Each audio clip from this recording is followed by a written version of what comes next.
عورتیں اتنا بڑا کھیل کھیل گئیں، مرد کدھر تھے؟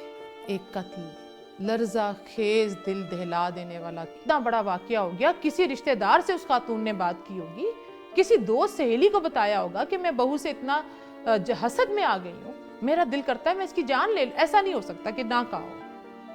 وہ لوگ خاموش. تو ایسے منافق معاشرے میں ہم رہ رہے ہیں، ایسے منافق لوگ ہیں. اور اس قتل کا قصوروار صرف وہ عورت نہیں ہے، وہ سب لوگ میں سمجھتی ہوں اس کے فیسیلیٹیٹرز ہیں جنہوں نے اس قتل کو یہاں تک اس غصے کو بھڑکانے میں اس عورت کا ساتھ دیا. کیا وہ ماں جس نے اپنے بیٹے کی محبت کا قتل کیا، کیا وہ عورت نہیں تھی؟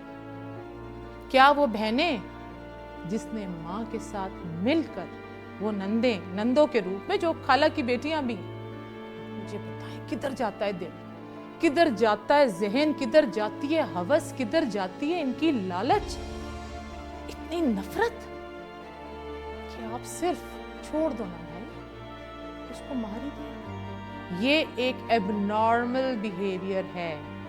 آپ اپنے ارد گرد کے لوگوں کو جو کبھی آپ کو تھریٹ کرتے ہیں کہ میں تمہاری جان ہی لے لوں، اگر جو آپ کو ایسے کمنٹس آپ کو آتے ہیں کبھی کبھی، دوڑائیں نظر. بسم اللہ الرحمن الرحیم. میرا نام نوشابہ انجم خان ہے. تھوڑی تکلیف میں ہوں، تھوڑے دکھ میں ہوں، بالکل اسی طرح جیسے آپ لوگ بھی ہوں گے یقیناً. ایک قصہ آج کل بہت گردش کر رہا ہے اور سب کے دل دہلا دینے والا ایک قتل، لرزہ خیز دل دہلا دینے والا قتل. ایک ساس کا، ایک خالہ کا، اپنی بھانجی، اپنی بہو کا. نہ صرف قتل بلکہ اس کو ٹکڑوں میں، اس کو اتنی بے دردی سے اس کا سر اتار دینا، اس کو جلا دینا، اور اس کے بعد وہ جس میں سے اس کے 2 پوتے اور 1 پوتی اس کی، اور پھر اس کے بعد ایک بچہ 7 مہینے کا اس بچی کے پیٹ کے اندر. کیا یہ ایک انسانی معاشرہ ہے؟ کیا ہم جس معاشرے میں رہ رہے ہیں، کیا ہم اس کو ایک انسانی معاشرہ کہہ سکتے ہیں؟ یہ میرا آپ سے سوال ہے. دوسری بات کہ یہ کیوں ہوتا ہے ایسا، اس کا ایسی کیا محرکات ہیں جو ایک انسان کو ایک حیوان میں تبدیل کر دیتے ہیں. بالکل باریک سی ایک لائن ہے.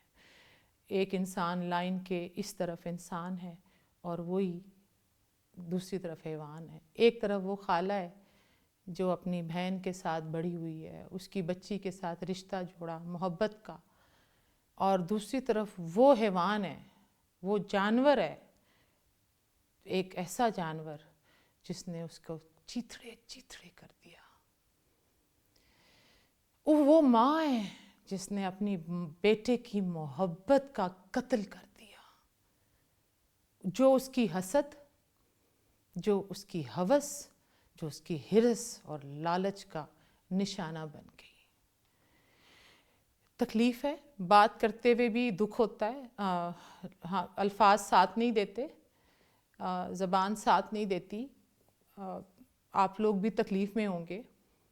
تو ایسی کیا وجوہات ہیں جس کی بنا پر لوگ یہاں تک آ جاتے ہیں؟ پہلی بات یہ سمجھنا کہ رشتوں پر سے اعتبار ہم نہیں اٹھانا چاہتے. ہم آپ سے وہ امید نہیں لینا چاہتے کہ آپ اپنے ارد گرد کے لوگوں سے اتنا ڈر جائیں، اتنا سہم جائیں کہ آپ اعتبار کرنا ہی چھوڑ دیں. یہ مقصد نہیں ہے بات کرنے کا. بات کرنے کا مقصد ایسا بھی نہیں ہے کہ آپ اتنے ریلیکس ہو جائیں کہ آپ اپنے ارد گرد کے حیوانوں کو پہچان نہ سکیں. بیمار ذہن، یہ جو سائیکوٹک بیہیویئر ہے، یہ پہلا واقعہ نہیں ہے. ایسا نہیں ہے کہ اگر ایک ماں نے اپنے بچوں کو مار دیا، ایک باپ نے اپنے بچوں کو پانی میں ڈبو دیا. یہی واقعات آ رہے سامنے. خاوند نے اپنی بیوی کو قتل کر دیا، اور کیا کیا واقعات ہیں آپ کے سامنے. کیا ایسا تو نہیں کہ ہم زیادہ بات کر رہے ہیں تو زیادہ جو کرمنل مائنڈڈ لوگ ہیں اس سے آئیڈیاز لے رہے ہیں؟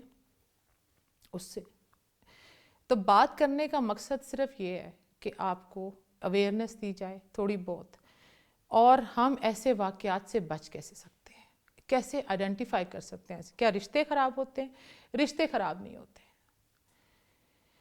ہاں ایک جو چیز میں آپ کے سامنے رکھوں گی، مجھے لگتا ہے مجھے اس سے بہت زیادہ بیک لیش آئے گا، مگر مجھے کہنے دیں، آج کہنے دیں۔ ایک عورت ہوں، بہت دکھ سے اور بہت تکلیف سے یہ بات کہہ رہی ہوں۔ میں جب بڑی ہو رہی تھی تو میرے والد کہتے تھے تم میں نا ایک عورت پنا ختم کرنا چاہتا ہوں۔ تو میں سوچتی تھی عورت پنا کیا ہوتا ہے؟ تو ایک شیخ سعدی کی حکایت انہوں نے سنائی کہ شیخ سعدی 100 اونٹوں پر کتابیں لاد کے جا رہے تھے۔ تو ماں نے پوچھا بیٹا کیا لے کر جا رہے ہو سعدی؟ تو شیخ سعدی نے کہا ماں عورت اور کے مکر اور فریب پہ لکھی ہیں۔ تو ماں نے پوچھا بیٹا اس میں میرا ذکر ہے؟ تو شیخ سعدی نے کہا سب سے زیادہ تو ماں آپ پر لکھی ہیں، کیونکہ سب سے زیادہ جانتا ہی آپ کو تھا۔ عورت جو کہ ماں کے روپ میں جنت ہے جس کے پاؤں کے نیچے، بہن کے روپ میں وہ کیا ایک ٹھنڈی چھاؤں کی مانند ہے، اور کیا کیا ایگزامپلز ہیں ہماری۔ مگر اس عورت اور کے مکر اور فریب پر کمزوری، عورت کمزور ہے، عورت ٹیڑھی پسلی سے پیدا ہوئی ہے، عورت وہ حوا ہے جس نے آدم کو بھی نکال دیا تھا جنت سے۔ سمجھیں، اپنے اس کو کنفرنٹ نہ کریں، اس کو آپ یہ نہ سمجھیں، اپنے آپ کو سمجھنے کی کوشش کریں کہ بینگ اے وومن ہم کدھر غلط جا رہے ہیں، کیا کوتاہیاں ہم سے ہو رہی ہیں، کیا معاشرے میں ہم ایک مرد ایسا نہیں دینا چاہ رہے جیسا مرد ہم دیکھنا چاہتے ہیں۔ کیا وہ ماں جس نے اپنے بیٹے کی محبت کا قتل کیا، کیا وہ عورت نہیں تھی؟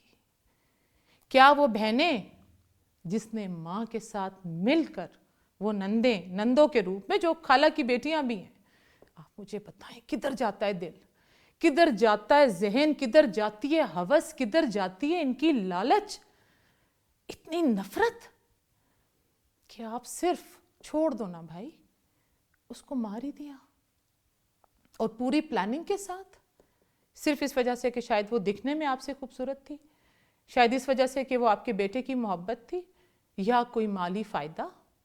تو عورت کیا کرتی ہے؟ عورت کی چالیں ہیں، اور وہ چالیں کمزور عورت سیکھتی ہے۔ ہم نے دیکھا عورت کو عورت سے ہی مسئلہ ہے۔ آپ جتنے لوگ بیٹھے ہیں میرے سامنے، آپ مجھے بتا دیں، مرد کی بے وفائی کے قصے سن لیں، پیچھے عورت ہے۔ ایک کے ساتھ ظلم ہو رہا ہے، ایک کے ساتھ ایک ظلم میں پارٹیسپیٹ کر رہی ہے، فیسیلیٹیشن کون کر رہی ہے؟ عورت۔ اچھا جہیز لاؤ جی، پیسہ کون ڈیمانڈ کر رہی ہے؟ عورت۔ ساس کے روپ میں کون سب سے زیادہ مسئلہ آ رہا ہے؟ کیونکہ ساس بھی کبھی بہو تھی، آپ ڈرامے ہی آپ کے ہٹ وہ وائرل ہو رہے ہیں جس میں عورت ہی عورت کا مسئلہ بنا رہی ہے۔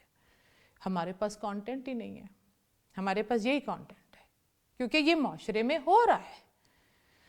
آپ کسی آرگنائزیشن میں چلی جائیں، ایک عورت دوسری عورت کے آپ کو کاٹنے کی کوشش کرے گی۔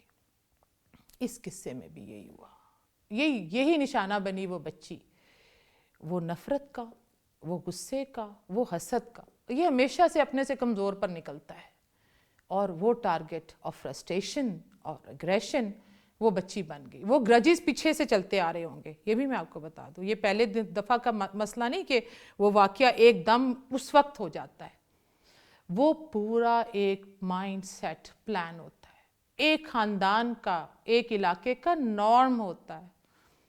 ہم نے زینب کی بچی کا انسیڈنٹ ہوا، جب ہم نے دیکھا وہ پورا معاشرے میں ہی، اس پورے علاقے میں وہی قصے ہو رہے تھے، بچوں کے ساتھ زیادتی ہو رہی تھی۔